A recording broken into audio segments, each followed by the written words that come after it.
Time to musk up. Wow.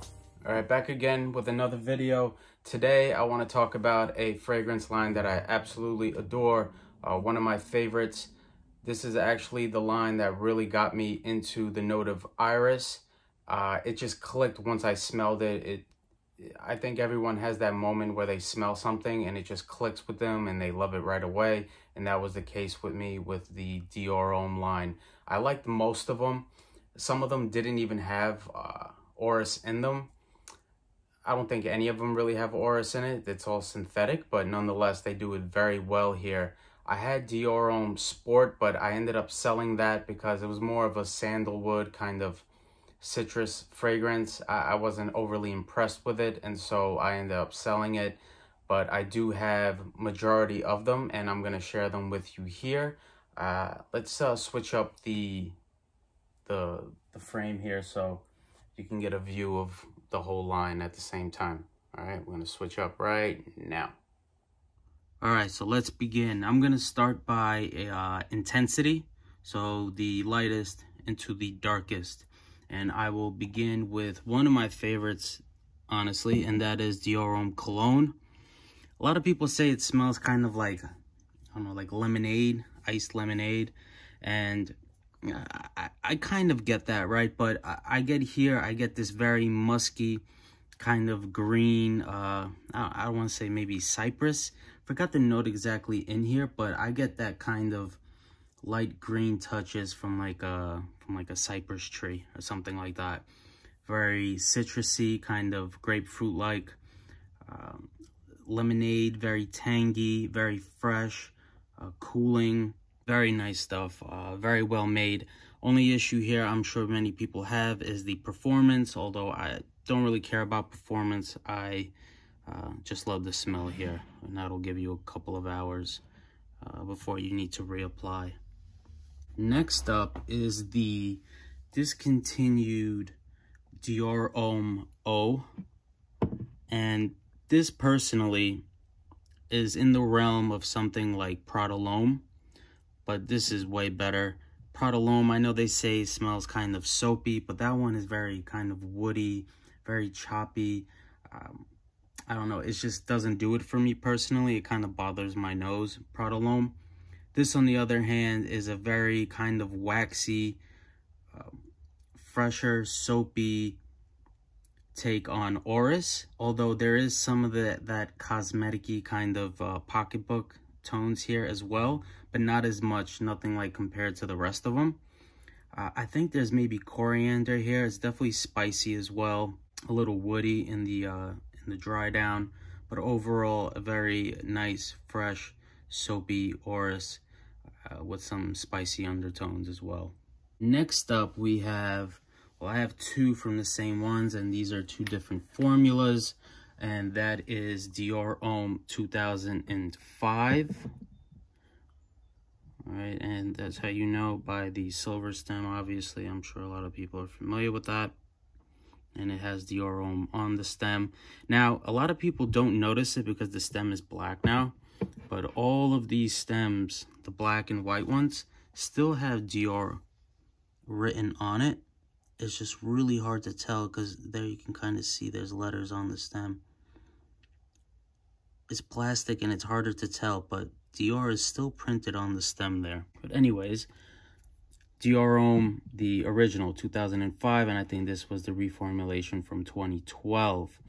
And this was made by Jacques Polge, or Olivier Polge. And this was made by Francois Demachet. Now, I don't know, people always go back and forth about this, and I have a little bit of a different take on this. This version here, I definitely get more sweetness, kind of more chocolatiness. This one is definitely, would say, leans a little bit more towards the feminine side, and Demachet definitely made it a little bit more masculine. He concentrated more, to my nose, on the vetiver and the woods here, and not as much as of the sweetness from the vanilla and the stuff like that. And so, in my opinion, Is it worth paying $300 for this bottle? I don't think so. I think this is a fantastic fragrance. Some would disagree, but that's the beauty of this game. But regardless, I love them both. All right, next up is, personally, I have a very hard time deciding which one is my favorite, but this one is like there, but it's very close, and that is Dior Homme Intense. And this is the second version. I forgot, was it 2017 or one of the years? I'm not positive, but I'll put it up. This is the second version of Dior Homme Intense, and now it's in a different bottle, a little bit different. People say it smells different. I can't confirm, but this is just basically a little bit more intense version of Dior Homme, kind of more buttery, more oracey, more sophisticated in a way. Great for nights out, this fragrance. Just very enjoyable wear. I love everything about this fragrance. Now let's move this down a little bit. All right, the next fragrance here, I mean, this stuff has really taken off as of lately. If you looked at old videos of reviewers talking about this fragrance, people didn't really like it. Some hated it, some liked it, some thought it was okay. But then as of recently, it's really just taken off. And I guess maybe because of the scarcity of it, not sure. But that being said, this is Dior Homme Parfum, and this is the 75 ml version. All right, and this one basically really amps things up. Adds some rose. They say some oud. I don't really get any oud here. And there's also a nice bit of kind of this rough leather in there as well. Some smokiness. Not overly rosy, but definitely the most masculine leaning out of all of Dior Hommes. Really, really good stuff. And then things really got weird when they added 25 ml and they made the 100 ml bottle of Dior Homme Parfum. Now, to my nose, right, and when you look at the back of the formula code on these Dior Homme Parfum, I've gotten a bunch of Dior Homme formula codes. I did a video about it, and ever since it was created, the formula code has never changed. All right, now if you're gonna go by that, all right, so this fragrance has never been reformulated. Now lately people are saying that this stuff only lasts 2 hours on skin. I don't know, everyone's skin chemistry is different, but for me personally, this stuff I have a hard time scrubbing off the skin. All right, and yeah, so like I said in that video I made about the 75 ml versus the 100 ml, I personally think it's the same, performs the same, and I don't think it's worth going for the 75 ml bottle if the price is in the range of $300, because even the 100 ml bottle goes for basically secondhand market is $250, and the 75 ml nowadays I think it probably sells for like $300, $350, which is absolutely absurd. But at the end of the day, it's people's money and it's up to them to decide what they want to buy.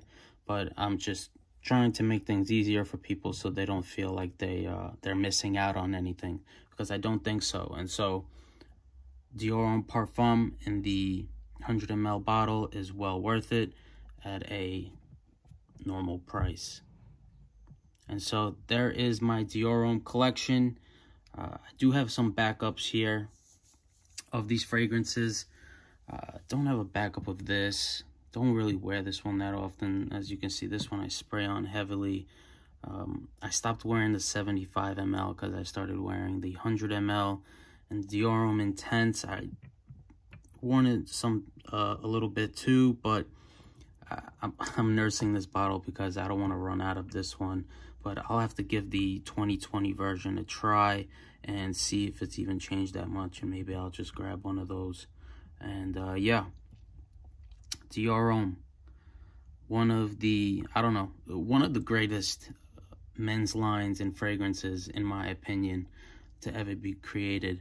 Very unique, different, but apparently not different enough because most of these are gone in America. So yeah, all right. Hope you enjoyed that. Let me know if you have any of these, or which ones you don't have, or which ones you don't have, which ones you do like, and let me know in the comments. Take care. Bye.